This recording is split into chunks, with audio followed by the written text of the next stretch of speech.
हाँ जी, बैठो बैठो बैठो बैठो।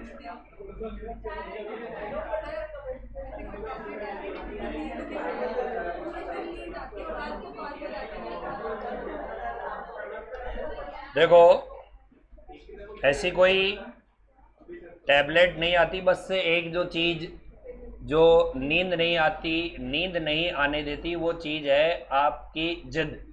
या आप पर कोई ऐसा कर दे कि देखा देखते हैं तो करके बताएगा क्या। जब आप में वो गट्स आ जाएंगे तो अपने आप ही नींद आना क्या हो जाएगी, बंद। जैसे जब मैं कोई भी आदमी जो सीए फाइनल में होता है तो उसे क्या मंजिल सामने दिखती है, तो अपने आप ही नींद आना क्या हो जाती है, बंद। नींद ही नहीं आती। लास्ट होता है ना, सामने दिख रहा होता है कि भाई अब सीए बनने वाले। जब आप लोग भी सीए फाइनल में आओगे तो आपको नींद ही नहीं आएगी। इंटर में चिंता करो कि अब मेरा क्या होगा।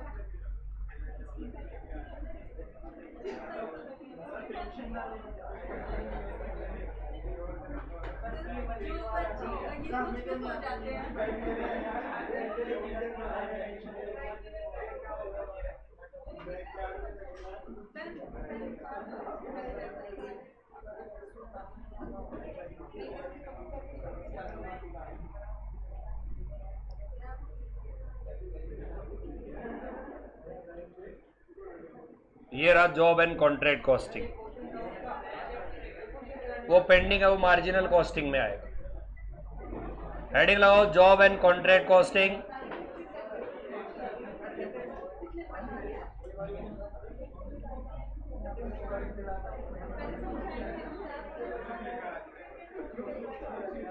लिखो सबसे पहले डेफिनेशन। डेफिनेशन लिखो।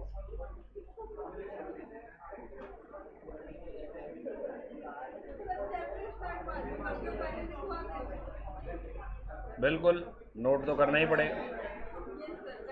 बताइए, जॉब एंड कॉन्ट्रैक्ट कॉस्टिंग, इसकी डेफिनेशन हमने पढ़ रखी है ना। कौन बताएगा कॉन्ट्रैक्ट कॉस्टिंग की डेफिनेशन क्या है? कॉन्ट्रैक्ट कॉस्टिंग की डेफिनेशन बताइए। हाँ बताओ, ये आप बोल रहे थे ना। Contract costing is the method of costing which is used in those undertaking in which work is done as per customer order and instruction and work size are big in nature. For example क्या? Road construction, building construction, dam construction, ship building construction. याद आया क्या? सड़क बनाने में, बांध बनाने में। पीछे देखो।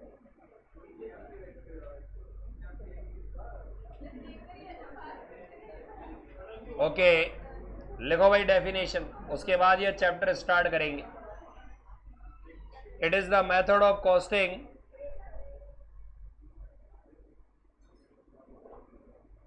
it is the method of costing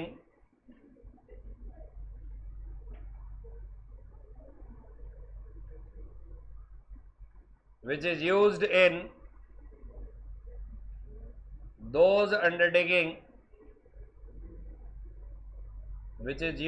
in those undertaking where work is done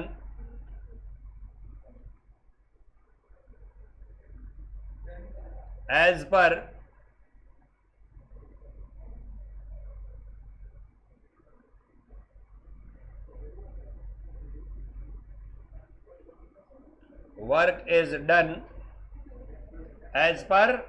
customer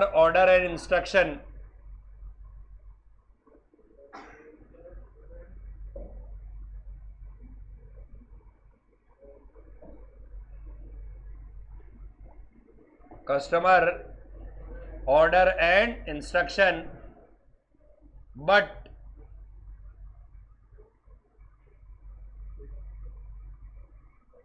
work size is big in nature which require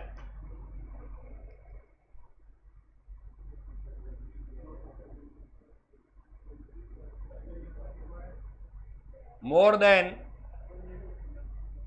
1 year to complete, which require more than 1 year to complete the work.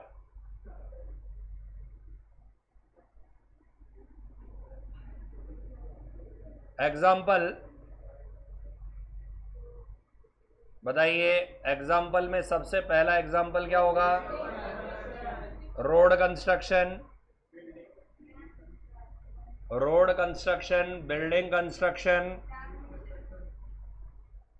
Dam construction, road building dam, ship building construction.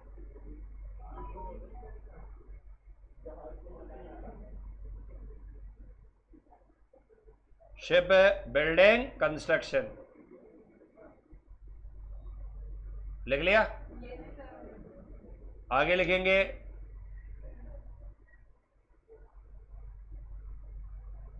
Types of contract.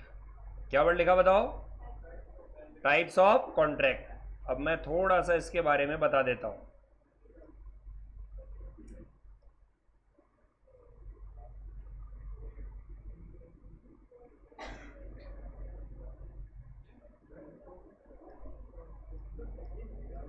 देखो, types of contract में मैं आपको हल्का सा idea बताता हूं। दो तरह के कॉन्ट्रैक्ट होते हैं। बोलो कितने तरह के? एक तो होता है फिक्स और एक होता है कॉस्ट प्लस। बोलो क्या बोला मैंने? एक तो कौन सा कॉन्ट्रैक्ट? एक कौन सा? सर ये क्या क्या होता है? तो मैं हल्का सा आपको आइडिया बताता हूं। देखो, फिक्स कॉन्ट्रैक्ट का मतलब है काम शुरू करने के दिन ही ये फैसला हो गया कि क्या लेना क्या देना। कौन सा कॉन्ट्रैक्ट? दोनों टेबल पर आमने सामने बैठ जाते हैं, कॉन्ट्रैक्टर एंड कॉन्ट्रैक्टी, और आपस में तय कर लेते हैं ये बिल्डिंग बनानी है, 10 माले की बनानी है, क्या लेगा क्या देगा। बताओ वो कॉन्ट्रैक्ट कौन सा कॉन्ट्रैक्ट है? इसके अपने फायदे और अपने नुकसान है। सर क्या फायदे और क्या नुकसान? फायदा ये है कि रोज रोज की टेंशन खत्म, हिसाब किताब देखने की टेंशन खत्म। कौन से कॉन्ट्रैक्ट में? तो मुझे बताइए कि जब फिक्स कॉन्ट्रैक्ट करते हैं, कौन सा कॉन्ट्रैक्ट? फिक्स कॉन्ट्रैक्ट करते हैं तो यहां पर क्या होता है बताओ?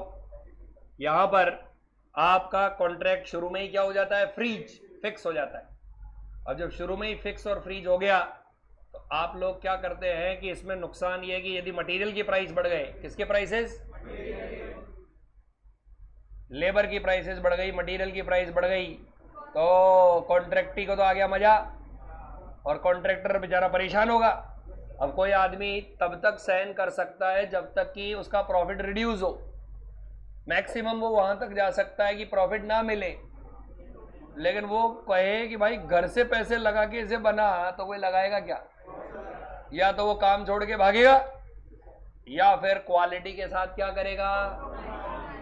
वो अपने वर्कर को बोलेगा there is no need of cement, prepare the building with बजरी, एंड इफ बजरी is not available use the sand. केवल क्या इस्तेमाल करो? रेत। रेत नहीं मिले तो मिट्टी, लेकिन बिल्डिंग बना दो, क्योंकि ये आदमी मान तो रहा नहीं है, क्योंकि अपन ने कौन सा कॉन्ट्रैक्ट कर दिया है? फिक्स। तो इसके अपने ड्रॉबैक्स है। देन अगला कौन सा है बताओ? देखो, कॉस्ट प्लस कॉन्ट्रैक्ट है। इसके अंदर क्या होता है कि ऐसे कॉन्ट्रैक्ट जिसका साइज बहुत बड़ा है, खूब टाइम लगेगा, तो आज पॉसिबल नहीं है कि भाई आज इसको अमाउंट को क्या कर सके? फ्रीज कर सके। जैसे टनल बनाना है, अब टनल में भाई साहब कैसा रॉक आ जाए किसी को क्या मालूम। आप तो सोच रहे थे आराम से ऐसा हो जाएगा, ड्रिल कर लेंगे, अंदर ड्रिल किया तो रॉक जो है वो बहुत ही ज़्यादा हैवी आ गया या ऐसा आ गया जिसके लिए आपको मटेरियल चेंज करने पड़े, पैसा ज़्यादा लग गया। तो वहाँ पर कौन सा कॉन्ट्रैक्ट किया जाता है? जनरली अपने घरों में ये वाला कॉन्ट्रैक्ट करते हैं कारपेंटर। कौन से? कारपेंटर का मतलब कौन? ये जो लकड़ी का काम करते हैं, खाती बोलते हैं इसे। तो सर वो क्या करते हैं? वो उनको मालूम है कि किचन में फर्नीचर का काम करना है किचन में, तो यदि फिक्स कर लिया तो मारे जाएंगे। क्यों? क्योंकि जो लेडीज है वो कहेगी अरे ये तो बनाना था, ये तो इम्प्लाइड है, ये बनाना, उनके रोज 5 नए काम निकल के आएंगे, तो मर जाएगा वो। तो मरने से बचने का एक ही उपाय है, ये वाला कॉन्ट्रैक्ट। बताओ क्या नाम है? इसमें ऐसा होता है कि वो कहता है कि ठीक है हम मटेरियल खरीदेंगे। क्या खरीदेंगे? यदि आप साथ में चलना चाहो तो आप भी मटेरियल खरीदने साथ में चलना, और फिर जो भी कॉस्ट का टोटल आएगा आप तो उस पर 25% जोड़ के दे देना। अब बताओ, यदि लेडीज और काम ऐड करवा रही है तो कारपेंटर को दिक्कत आएगी क्या? लेडीज कह रही है नहीं इसमें लॉक भी होना चाहिए, बिल्कुल 100% लॉक होना चाहिए। और फिर वो क्या बोलेगा? नहीं गोदरेज का लॉक ही होना चाहिए, बाकी का खराब हो गया तो मेरी जिम्मेदारी। उल्टा क्या करेगा वो? अब इसमें वो एक काम और करता है, वो वेस्टेज ज्यादा करता है। क्या ज्यादा करता है? क्यों ज्यादा करेगा वेस्टेज? क्योंकि मटेरियल ज्यादा कंज्यूम होगा तो उसका अमाउंट ज्यादा बनेगा। वो बोर्ड को इस तरह से काटेगा कि भाई साहब आधे से ज्यादा क्या हो जाए? खराब। समझ में आई बात? 25% ही काम मिलेगा, 75% का कचरा कर देगा। कौन से वाले कॉन्ट्रैक्ट में? तो सर फिर तो ये तो दोनों ही घटिया है, अब क्या करें? तो इसके लिए एक तीसरा आया। क्या आया? तीसरा है fix cost plus escalation clause. क्या बोला मैंने? सर ये तो नाम ही हमने पहली बार सुना है।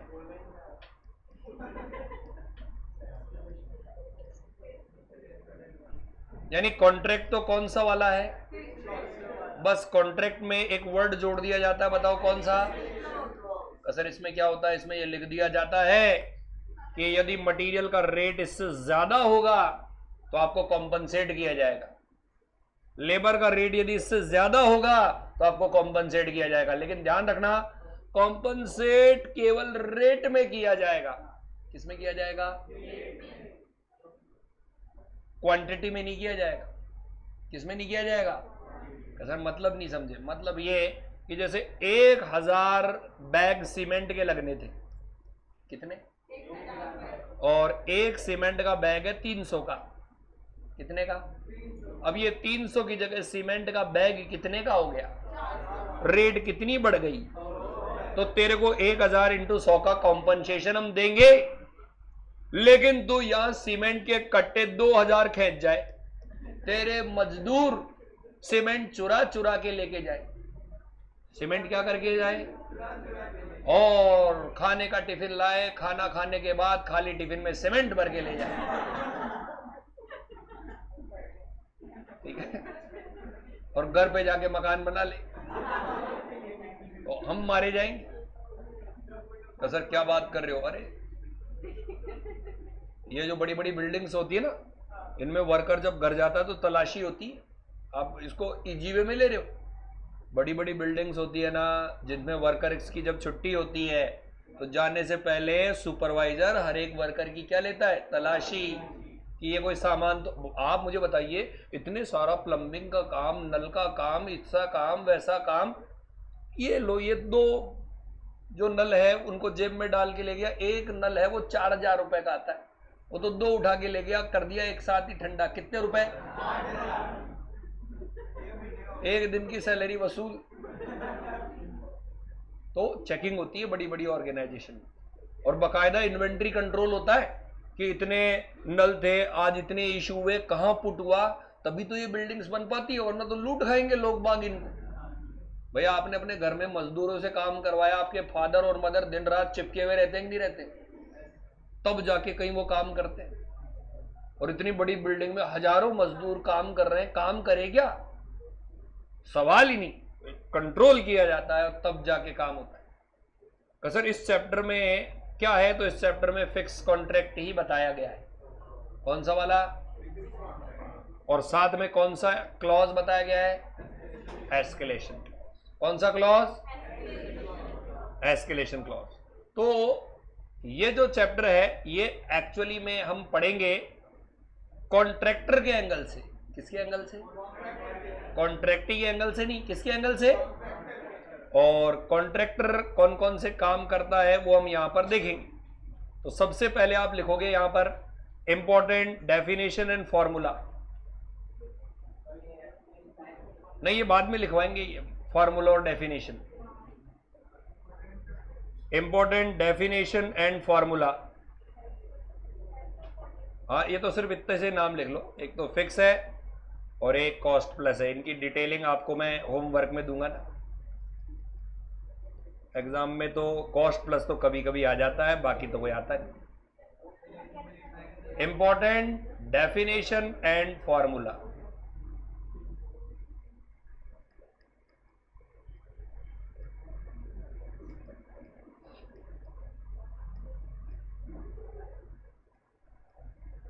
देखो जी, सबसे पहले लिखेंगे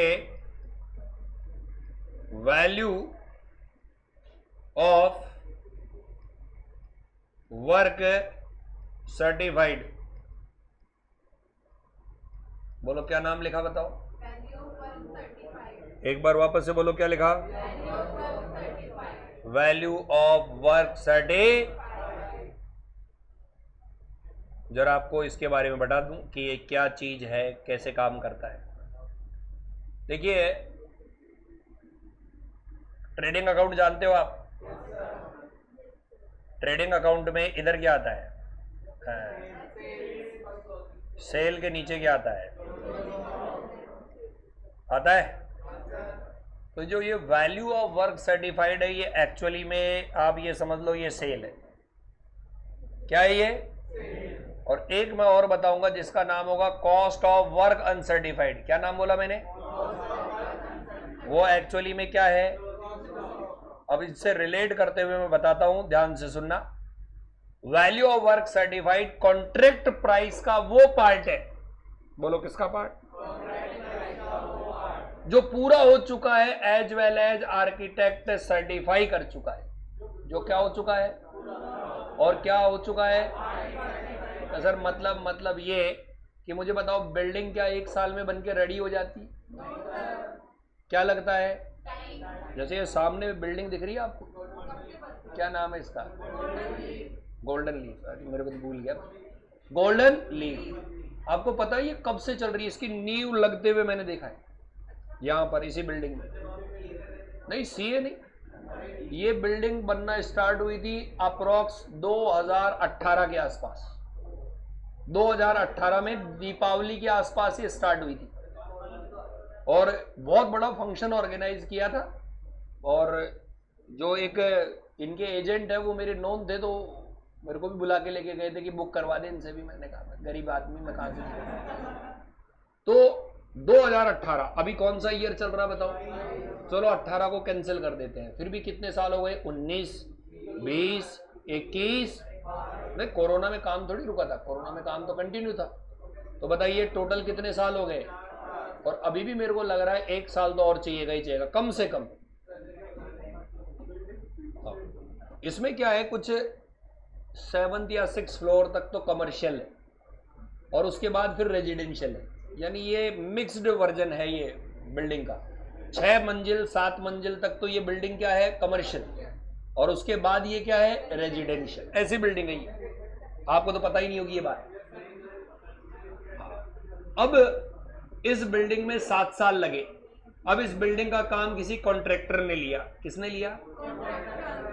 कॉन्ट्रैक्टर ने लिया। अब जैसे ही कॉन्ट्रैक्टर ने काम लिया, मुझे बताइए क्या वो 5 साल बाद एक साथ पैसा मांगने आएगा? वो कब पैसा मांगेगा? हर 2 महीने में, 3 महीने में, लाओ पैसा दो, पैसा दो। अरे यार फिक्स किया है ना तेरे को 10 करोड़ रुपए में। अरे नहीं साहब, पैसा आज का फिर कैसे पैसा दे? अभी तो हमको तो जमीन का कुछ ऊपर ही नहीं दिखा, भी तो नीचे ही का। क्योंकि मुझे आज भी ध्यान है 4 महीने तक तो ये पाइलिंग ही करता रहा था, खुदाई करके जाने मशीन से सीमेंट भर रहा था, सरिये डाल रहा था, कॉलम बना रहा था 4 महीने तक। मतलब समझ में ही नहीं आ रहा था काम भी कर रहे हैं कि नहीं कर रहे हैं, सो रहे हैं। अब मुझे बताइए बिल्डिंग दिख ही नहीं रही है और कॉन्ट्रैक्टर क्या मांगेगा? पैसा। तो कॉन्ट्रैक्टी तो सवाल ही नहीं, चवन्नी भी दे दे। तो ये दोनों के बीच में एक पर्सन आता है जिसका नाम है आर्किटेक्ट। कौन आता है? आर्किटेक्ट कहता है कि भाई मैंने चेकिंग की है, एनालिसिस किया है, और ये टोटल जो बिल्डिंग 5 करोड़ की है ना, कहाँ देख ले, अभी तो एक निशान भी नहीं, अभी तो ऊपर भी नहीं आई बिल्डिंग, कुछ दिख ही नहीं रहा। अंडरग्राउंड जो काम हुआ है मेरे अकॉर्डिंग 20% काम हो गया। कितना परसेंट?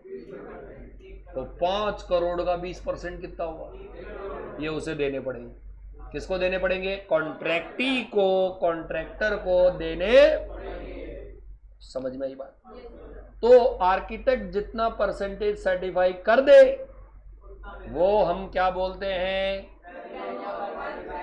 तो कोई आपसे पूछे वैल्यू ऑफ वर्क सर्टिफाइड क्या है, तो आप बोलोगे ये कॉन्ट्रैक्ट प्राइस का वो पार्ट है जो पूरा हो चुका है और आर्किटेक्ट ने क्या कर दिया है? क्या हो चुका है? पूरा। और आर्किटेक्ट ने भी क्या कर दिया है? सुनते जाना। एक दूसरा वर्ड और बोला था मैंने, बोलो कौन सा वर्ड? शाबाश, अन। ध्यान दो बच्चों, एक तो यहां सर्टी है और यहां पर अनसर्टिफाइड है। एक यहां पर वैल्यू है और एक यहां पर दो फर्क है। ये मैंने किसका पार्ट बोला था? वैल्यू वाला, कॉन्ट्रैक्ट प्राइस का। और इसे मैं बोलूंगा टोटल कॉन्ट्रैक्ट कॉस्ट का। क्या बोलूंगा? मैं बोलूंगा टोटल कॉन्ट्रैक्ट कॉस्ट का वो पार्ट जो पूरा हो चुका है बट आर्किटेक्ट ने सर्टिफाई नहीं किया है। क्या बोला मैंने? तो वो पार्ट नहीं, टोटल कॉन्ट्रैक्ट कॉस्ट का जो पूरा हो चुका है बट आर्किटेक्ट ने। तो बताओ पहले की डेफिनेशन क्या होगी? कॉन्ट्रैक्ट प्राइस का वो पार्ट जो आर्किटेक्ट ने सर्टिफाइड भी कर दिया है। और इसकी डेफिनेशन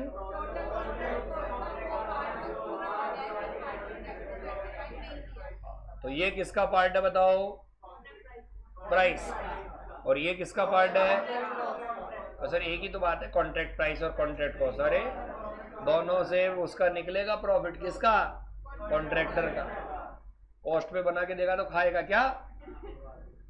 तो ध्यान दीजिए, जब आर्किटेक्ट सर्टिफिकेट बना के दे दिया कि भाई मेरे हिसाब से 20% पूरा हो गया, तो तुरंत कॉन्ट्रैक्टर चिल्लाएगा 5 करोड़ का 20% लाओ जी, 1 करोड़ 1 करोड़ 1 करोड़। लेकिन मुझे ये बताओ टोटल आज तक जितने ठेकेदार ने मांगे हैं किसी ने दिए हैं क्या? आज तक के इतिहास में ऐसा हुआ है क्या? वो कहता है 1 करोड़, उसे देंगे 70 लाख। कितना? यानी आप वैल्यू ऑफ वर्क सर्टिफाइड का 70% उसे क्या देंगे? कैश। क्या देंगे? तो वैल्यू ऑफ वर्क सर्टिफाइड के 2 फार्मूले हैं। कितने फार्मूले? एक तो है contract price multiply by work certified का परसेंटेज। बोलो क्या बोला मैंने? Multiply by. एक और फार्मूला है cash received divided by cash received का percentage. Cash received divided by, एक फार्मूला तो है 5 करोड़ इंटू 20%। बोलो क्या बोला मैंने? एक फार्मूला है 70 लाख डिवाइडेड बाय 70%। क्या फार्मूला है? दोनों से आंसर सेम आएगा या अलग अलग आएगा? सेम आएगा। भाई एक में तो कॉन्ट्रैक्ट प्राइस को परसेंटेज से मल्टीप्लाई, एक में कहेंगे कैश रिसीव्ड, और कैश रिसीव्ड कितना है? वैल्यू ऑफ वर्क सर्टिफाइड का 70%। वैल्यू ऑफ वर्क सर्टिफाइड का, तो बताओ वैल्यू ऑफ वर्क सर्टिफाइड के फार्मूले कितने हो गए? पहला फार्मूला क्या? Total contract price multiply by work certified का परसेंटेज। किसका परसेंटेज? दूसरा फार्मूला क्या? Cash received upon cash received का परसेंटेज। सर कैश रिसीव्ड का परसेंटेज किस पर बेस होता है? ऑलवेज सर्टिफाइड पर बेस होता है। ऑलवेज किस पर बेस होता है? क्योंकि कभी भी कॉन्ट्रैक्टी उससे ज्यादा तो पैसा देने का सवाल ही नहीं, उससे कमी देगा, उससे ज्यादा तो एक चवन्नी भी नहीं देने वाला। अरे ओके है? तो मुझे बताओ कॉस्ट ऑफ वर्क अनसर्टिफाइड किसका पार्ट होता है? टोटल कॉन्ट्रैक्ट कॉस्ट का। ये किसका पार्ट होता है? टोटल कॉन्ट्रैक्ट प्राइस का। चलो जी लिखे। ये बच्चों की आवाज नहीं आ रही?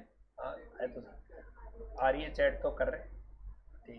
फिर बाद में कहेंगे एक साथ मैच देख रहे हो। मैच तो नहीं आ रहा क्रिकेट का आज नहीं।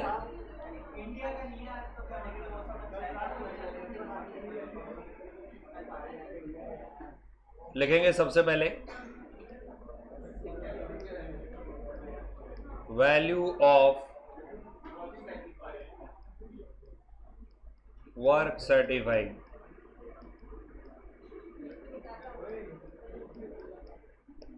Formula definition, it is the part of contract price, it is the part of contract price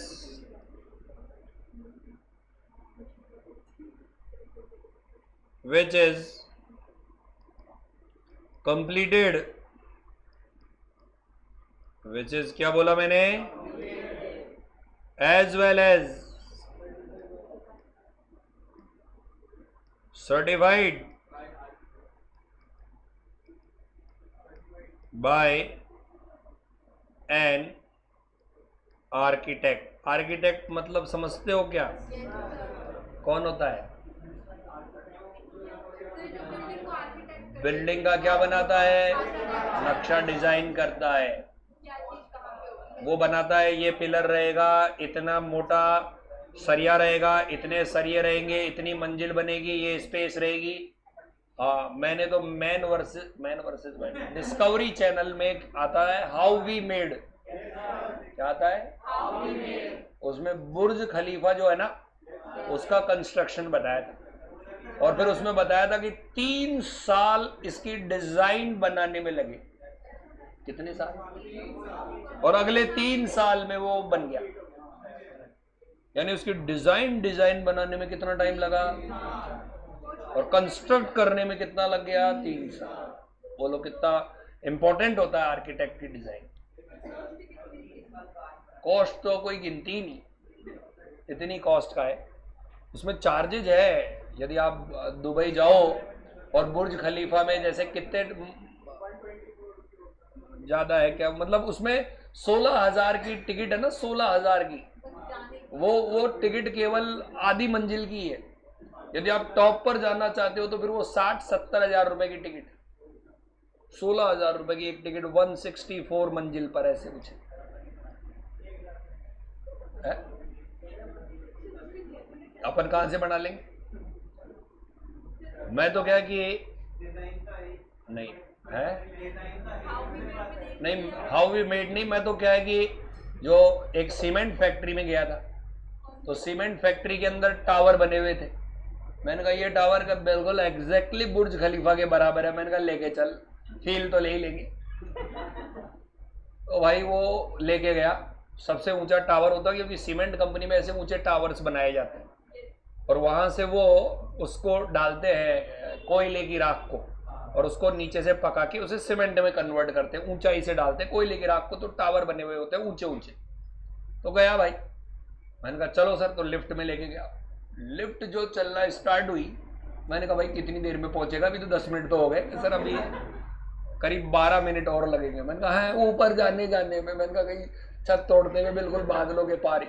तो हम लिटरली बादलों से ऊपर चले गए उस लिफ्ट से, लिटरली ऊपर लेने के बाद में वो कहा कि सर आगे चलो। तो आगे मैं थोड़ा सा गया, उसके बाद जाल था।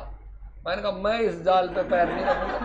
अरे कहा सर बिल्कुल वेल डिजाइंड है, सब कुछ है। मेरे तो हो गए दर्शन, चारों तरफ मैं घूमा और फिर वापस आ गया। बुर्ज खलीफा के इक्वली बता रहे थे, अब सच है कि झूठ है।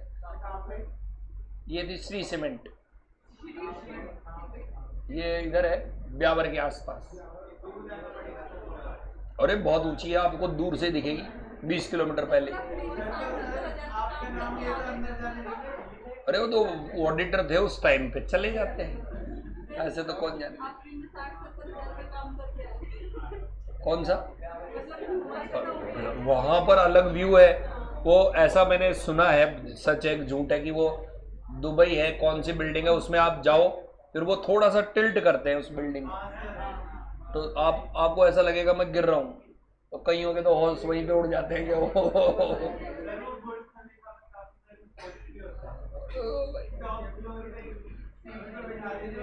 अपने तो मकान की छत पे चले जाया करो, उसी में पैसे होते। सर्टिफाइड बाय एन आर्किटेक्ट, बहुत महंगा है। फॉर्मूला लिखो,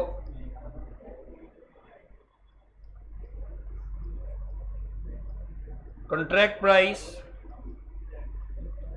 multiply by percentage of work certified, percentage of work certified. बोलो एक और फार्मूला क्या है? Cash received divided by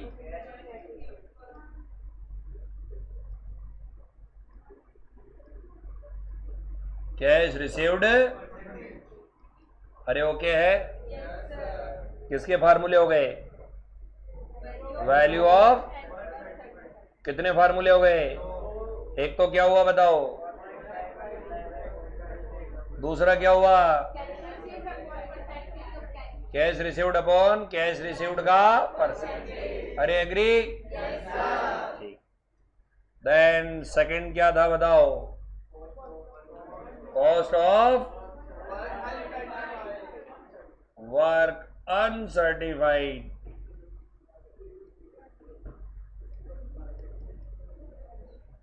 cost of work uncertified.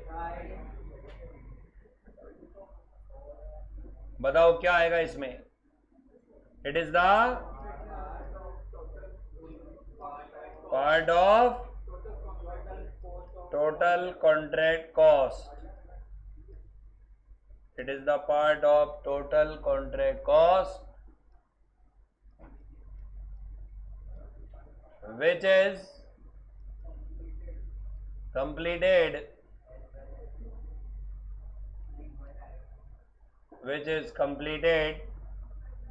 but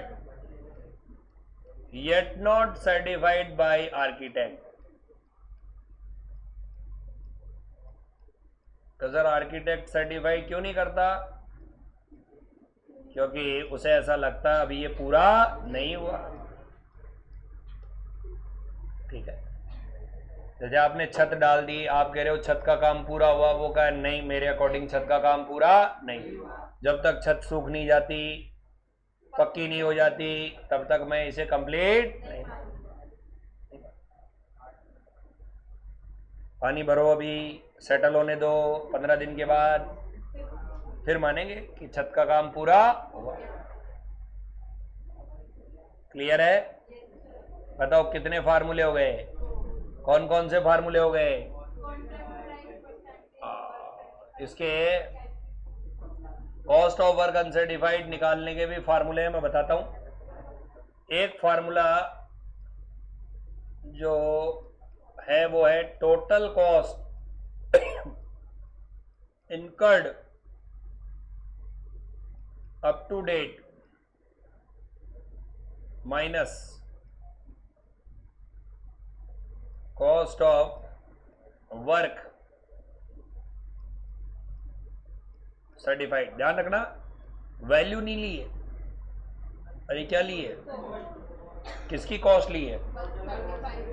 work certified की। कितना खर्चा किया? सर्टिफाइड की कॉस्ट। लेकिन ये पहला कभी काम ही नहीं आएगा, काम आएगा दूसरा।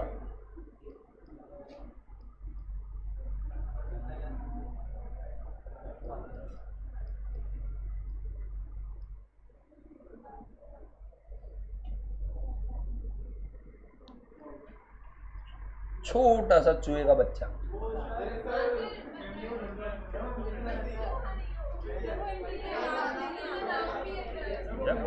आपकी क्लास से इतना लगाओ कैसे उसको?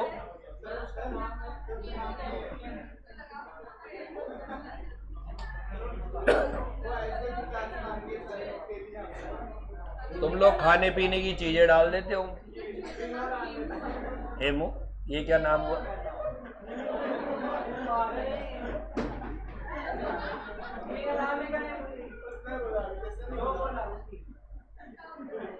ऐसे किसी का नाम मत बिगाड़ो भैया,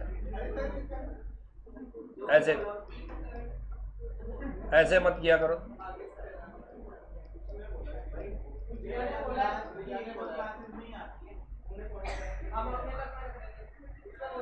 भाई सब अपना अपना नाम रख लो बस। ये देखो cost income up to date के बाद क्या लिखा बताओ, multiply by percentage of work certified.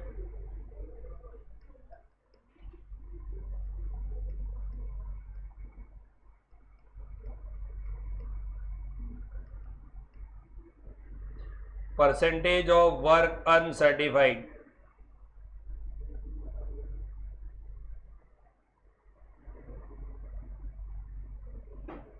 तो स्टूडेंट्स ध्यान से सुनो, आपके पास total cost income up to date दिया हुआ होगा। Total cost income up to date, जैसे आपको लिखा हुआ होगा कि total cost income up to date 80,000 है। अरे कितना है? लेकिन आपके पास ये नहीं होगा। बताओ क्या चीज नहीं होगी? आपके पास कॉस्ट की जगह क्या होगी? वैल्यू। अब वैल्यू है तो आप इसमें से लेस थोड़ी कर सकते हो, क्योंकि वैल्यू में तो कॉस्ट के साथ में क्या जुड़ा हुआ है? प्रॉफिट। अब दिक्कत ये है कि हमें अनसर्टिफाइड निकालना है, तो cost income up to date लिखेंगे और आपको ये लिख रखा होगा कि ये जो cost income up to date है वो 80% के बराबर है। कितने परसेंट के बराबर है? तो आप 80,000 डिवाइडेड बाय 80% करोगे तो आपके पास क्या निकल जाएगा? 1 लाख। ये 1 लाख क्या है? Total contract cost. बोलो क्या है ये? और उसको आप किससे मल्टीप्लाई कर दोगे बताओ? ज्यादातर जो अज्ञानी बच्चे होते हैं वो सीधा इन दोनों को आपस में मल्टीप्लाई कर देते हैं। ध्यान देना, वर्क अनसर्टिफाइड का जो परसेंटेज है वो टोटल कॉन्ट्रैक्ट कॉस्ट का है। अरे किसका है? तो पहले आपके पास में क्या आनी चाहिए बताओ? Total contract cost. और उसको निकालने का फार्मूला क्या होगा? Cost income up to date divided by percentage of completion. उससे क्या निकलेगा? Total contract cost. क्या निकलेगा? और फिर उसको किससे मल्टीप्लाई करोगे? आया क्या समझ में? तो बताओ दूसरा वाला फार्मूला क्या है? Cost incurred divided by multiply by. ठीक है, इसको मैं लिख भी देता हूं। इससे आएगा total contract cost multiply by percentage of work uncertified.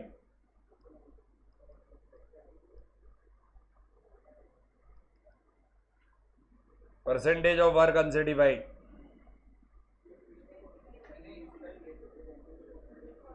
लिखा? फार्मूले हो गए? बताओ किस किस के फार्मूले हो गए? Value of work certified. और क्या बोला? पहला क्या बोला? Value of. दूसरा क्या बोला? एक किसका पार्ट होता है? सर्टिफाइड किसका पार्ट होता है? कॉन्ट्रैक्ट प्राइस का। अनसर्टिफाइड किसका पार्ट होता है? टोटल कॉन्ट्रैक्ट कॉस्ट का। अरे क्लियर है?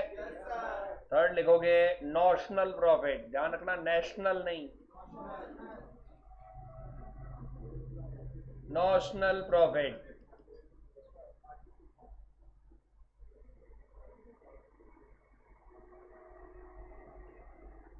Notional profit.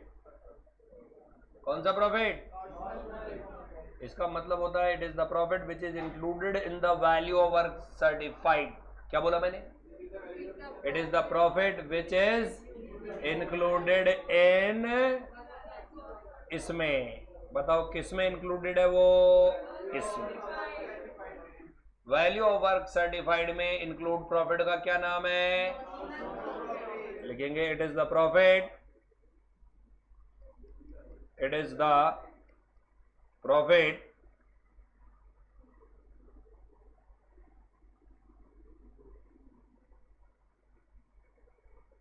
which is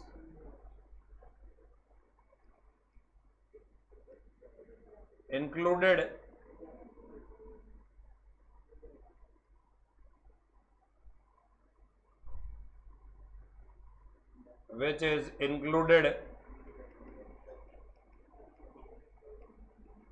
in the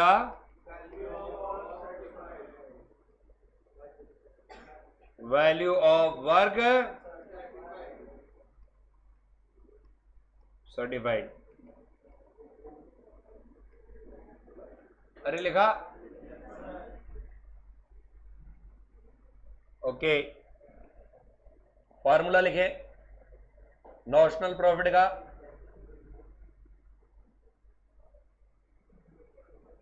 formula पहले वो लिखवा रहा हूं जो कि आपके काम आएगा। बच्चों इधर देखो, ये मैंने क्या लिखा बताओ? ट्रेडिंग। क्या लिखा?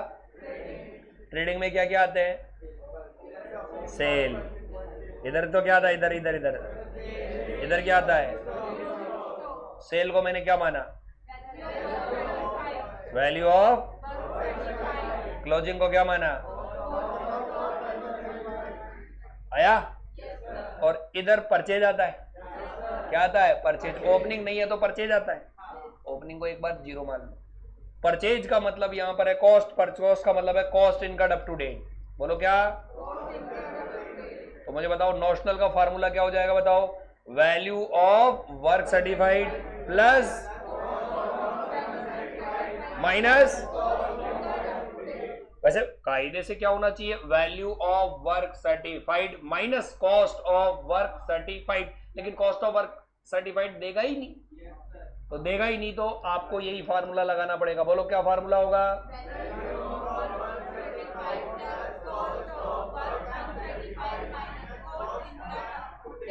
यानी cost incurred up to date होता है ना, उसके दो पार्ट होते हैं। क्या बोला मैंने? किसके? एक पार्ट तो होता है वर्क सर्टिफाइड की कॉस्ट। बोलो क्या बोला मैंने? और एक होता है वर्क अनसर्टिफाइड की कॉस्ट। बोलो क्या बोला? तो अनसर्टिफाइड को तो हम ऑलवेज किस पर लिखते हैं? Cost per. और सर्टिफाइड को हम कौन सी वैल्यू पर लिखते हैं? वैल्यू पर। तो वैल्यू का मतलब उसमें क्या जुड़ा हुआ है? प्रॉफिट। तो बताओ फॉर्मूला क्या हो जाएगा? Value of work certified plus cost of work uncertified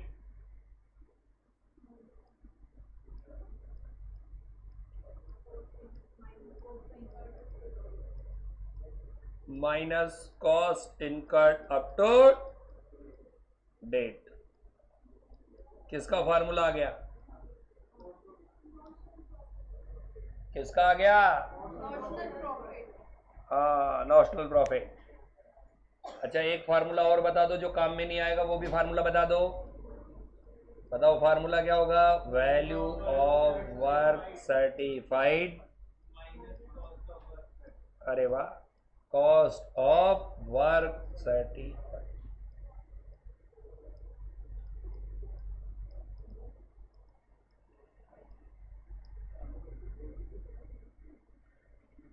अरे बेयर ग्रिल्स के फैन लग रहे हो। ये कौन सा बालक है?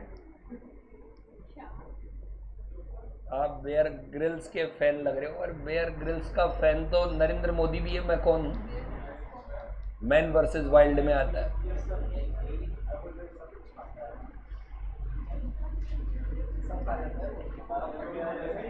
अरे वो तो बेवकूफ बनाते हैं। वो कोई खाता होगा क्या? मर जाए वो ऐसे खाए तो। वो बस वो वीडियो जो है वो शूट करने के लिए ही वो ऐसी गंदी और बेकार बकवास, सांप खा गया, बिच्छू खा गया, कुछ भी खा जाता है। वो तो फर्जी है वो। अरे यूं ही बकवास है वो। एक्चुअली में ऐसे खा ही नहीं सकते आप। वो तो एक्चुअली में तो कोई चाइनीज खा सकता है। चाइनीज तो खा जाते हैं। चाइनीज तो आप कहो जिसको खा जाएगी। चाइना के अंदर एक मार्केट है, वहां पर जैसे ये बिच्छू की पैदावार होती है।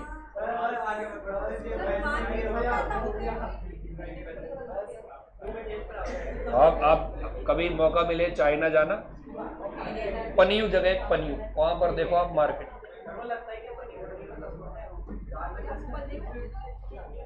जगह का नाम है China पनियू।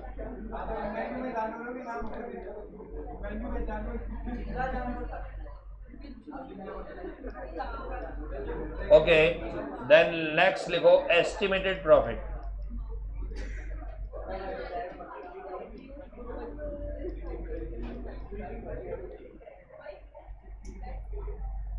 Estimated profit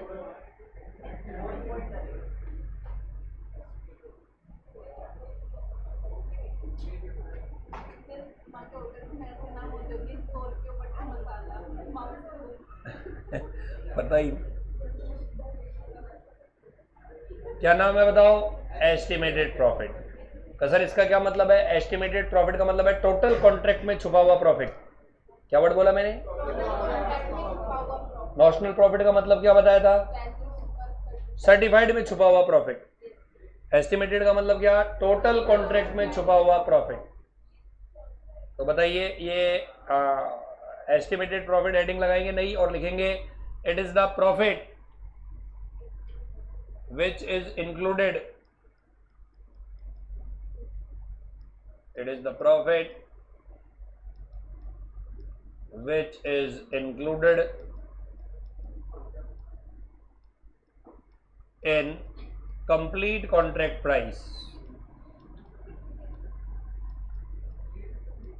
contract price, it is a profit which is included in complete contract price।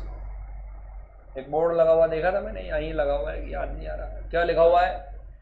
Ganesh Chaturthi के मौके पर बिल्कुल सस्ते दामों पर फ्लैट, कीमत 2 करोड़ 8 लाख है। मैंने कहा यार ये पागल है क्या है? ठीक है, मात्र भारी डिस्काउंट के साथ केवल कितने में? 2 करोड़ 8। मंगलम वालों का था, भगवान जाने। Contract price minus estimated cost,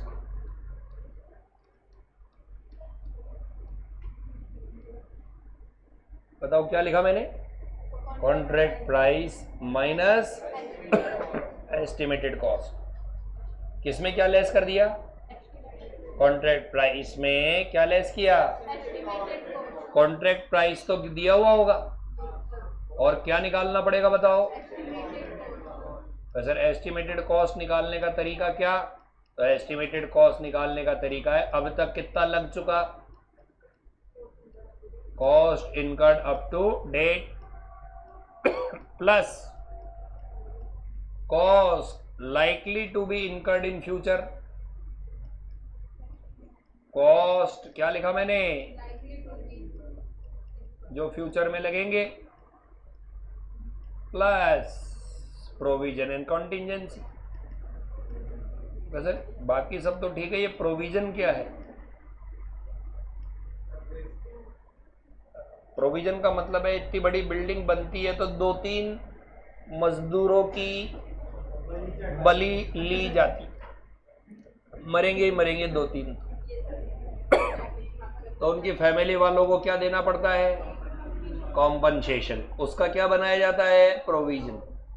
इतनी बड़ी बिल्डिंग जब बनती है तो ये नॉर्मल चीज मानी जाती है कि ये कैजुअलिटी तो होगी ही होगी, पक्का है।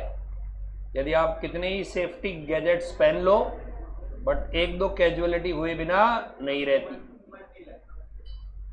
वो तो है, इतना बड़ा बिल्डिंग बन रहा है, इतनी ऊंचाई पर काम कर रहे हैं, एक भी एरर होने पर फिनिश।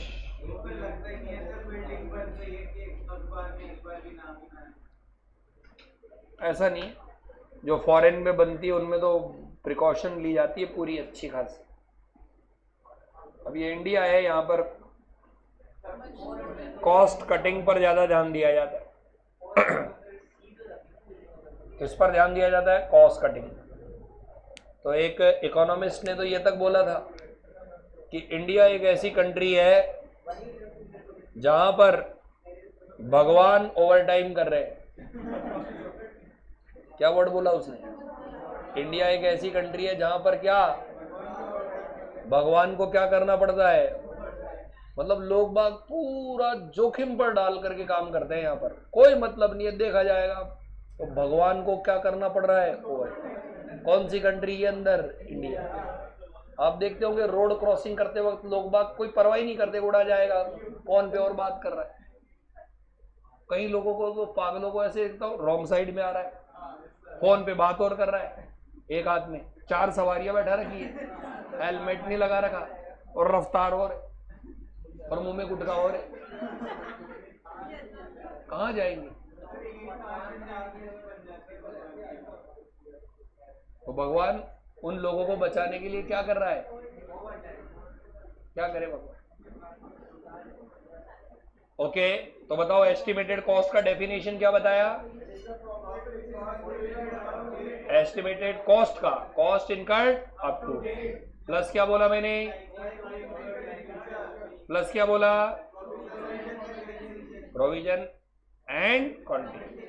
फिर लिखो escalation clause.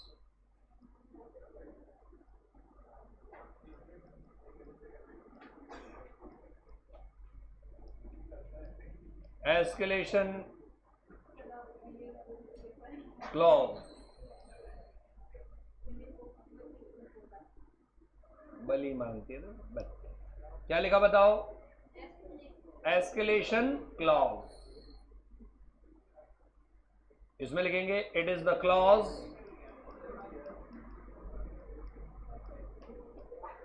Which is inserted in the fixed contract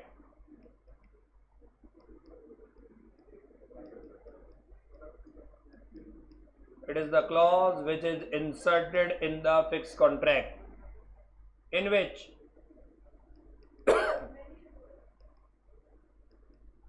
contractor will receive extra amount if material and labor rate are increased from predetermined level.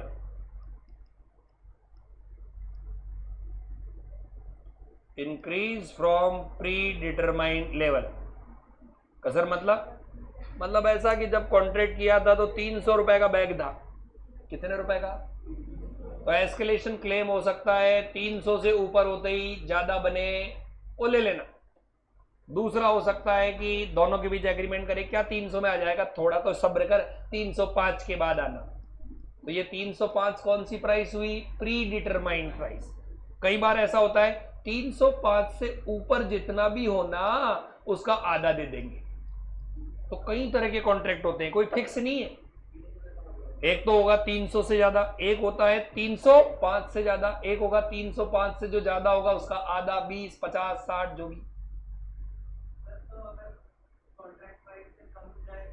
Contract price से कम हो जाए तो नेगेटिव एस्केलेशन क्लॉज भी डाला जाता है, मिलता है, कम हो जाती है कॉन्ट्रैक्ट प्राइस। कॉन्ट्रैक्ट प्राइस क्या हो जाती है? कम। लेकिन ध्यान रखना ये केवल रेट पर काम करेगा। किस पर काम करेगा? क्वांटिटी पर काम। आपने खुद ने बोला था कि इस बिल्डिंग को बनाने में 1000 कट्टे लगेंगे, आपने 20,000 कट्टे डाल दिए। कितने कट्टे डाल दिए? तो मैं केवल कितने के लिए रेस्पॉन्सिबल हूं? 1000। आपके कट्टे तो पानी में बह रहे हैं, बारिश हो रही है, कट्टे खराब हो गए, उसके लिए मैं जिम्मेदार नहीं। आप अपने वर्कर्स को पकड़ो, सीमेंट खा जाए, फिर अगले दिन काम क्या करेगा? फार्मूला लिख लो।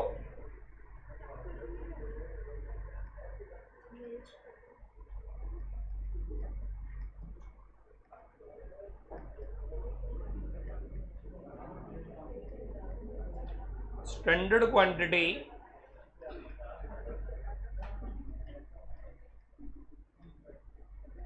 Actual rate minus predetermined rate.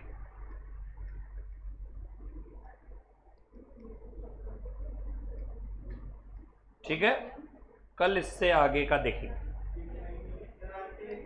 बहुत है, आप बोलो तो अकाउंट बना दे।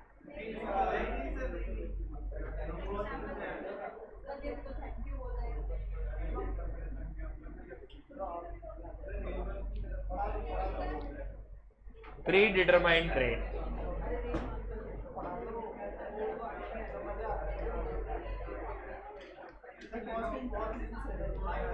इजी है, इजी है, क्या बात कर।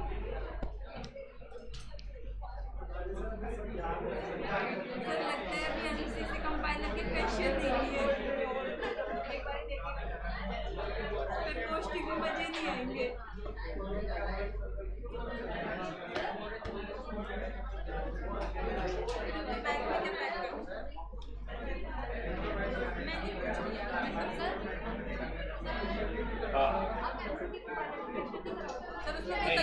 एक्चुअली में एमसीसी कंपाइलर में पास्ट एग्जाम के और ये सवालों के सॉल्यूशंस वगैरह केवल आप उनको पढ़ो, करो, सॉल्व और उनके प्रॉब्लम्स पूछो।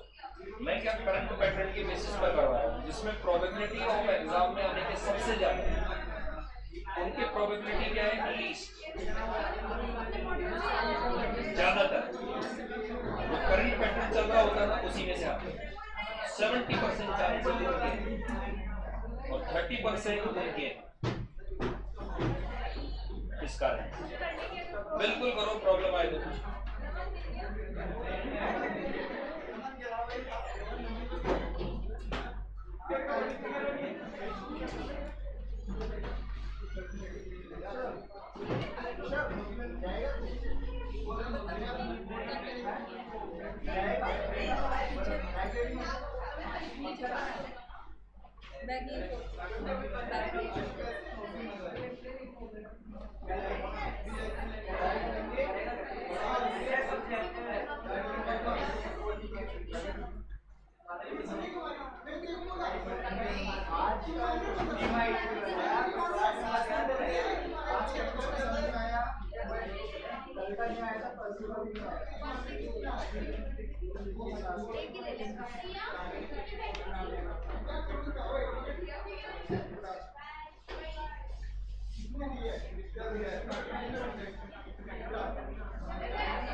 समझा